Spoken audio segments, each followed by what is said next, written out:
మృగశిర వచ్చిందంటే చాలు ఆ కార్తె ప్రవేశం రోజున ప్రతి ఇంటా కూడా చేపల కూర ఘుమఘుమలు గుప్పుమంటాయి. ఒకవైపు ఫ్రై, మరో దిక్కున పులుసు. ఇలా చేపల కూరలో ఎన్ని రకాల వంటలు ఉంటాయో అన్నీ చేసుకుంటూ ఉంటారు.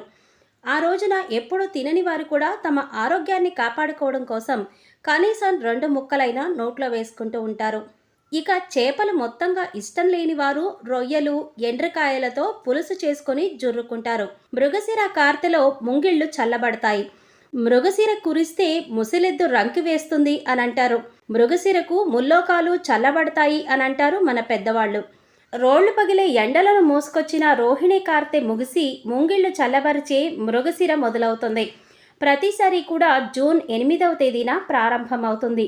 అయితే ఈ కార్తె మొదటి రోజుకి ఓ ప్రాముఖ్యత ఉంది.